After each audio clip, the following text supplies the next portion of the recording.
ইউরিনে ধানের আটির মতো দেখতে এক ধরনের ক্রিস্টাল পাওয়া যায়। ইউরিনে আরো অসংখ্য ক্রিস্টাল পাওয়া যায় যেগুলো আসলে তেমন সিগনিফিকেন্ট না, জাস্ট হাতে গোনা কয়েকটা ক্রিস্টাল আছে যেগুলো ইউরিনে পাওয়া গেলে অ্যালার্মিং। তারই মধ্যে একটা ক্রিস্টাল আজকে দেখাবো, টাইরোসিন ক্রিস্টাল।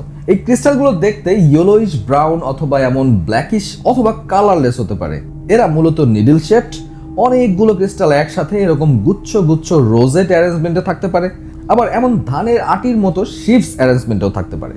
প্রতি হাই পাওয়ার ফিল্ডে একটা দুইটা এরকম অকেশনাল যদি দেখা যায়, সাধারণত রিপোর্ট করা হয় না, তবে এরকম অসংখ্য টাইরোসিন ক্রিস্টাল যদি পাওয়া যায় সেটা স্ট্রংলি সাজেস্ট করে যে patient might have liver disease or it might be a case of টাইরোসিনেমিয়া।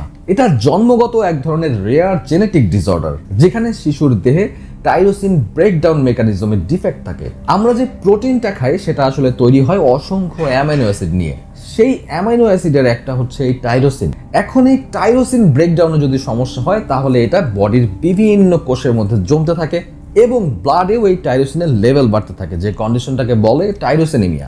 এই রোগে আক্রান্ত শিশু সাধারণত জন্ডিস থাকে, লিভার ফাংশন ইম্পেয়ার্ড থাকে, কিডনিতে সমস্যা থাকতে পারে, এছাড়াও চোখে কর্নিয়াল আলসার, কর্নিয়াল অপাসিটি হতে পারে, হাত এবং পায়ের চামড়ায় হাইপারকেরাটোসিস ডেভেলপ করতে পারে, নার্ভাস সিস্টেমকে অ্যাফেক্ট করলে খিঁচুনির মতো সমস্যা হতে পারে এবং এই ধরনের শিশুর কিন্তু ফিজিক্যাল এবং মেন্টাল রিটার্ডেশন হওয়ার একটা ঝুঁকি থাকে।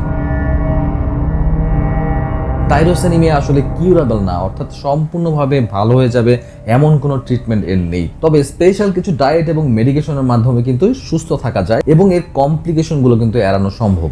So early diagnosis is very important. কাজে নেক্সট টাইম ইউরিন মাইক্রোস্কোপিতে টাইরোসিন ক্রিস্টাল পেলে অবশ্যই ইগনোর করা যাবে না।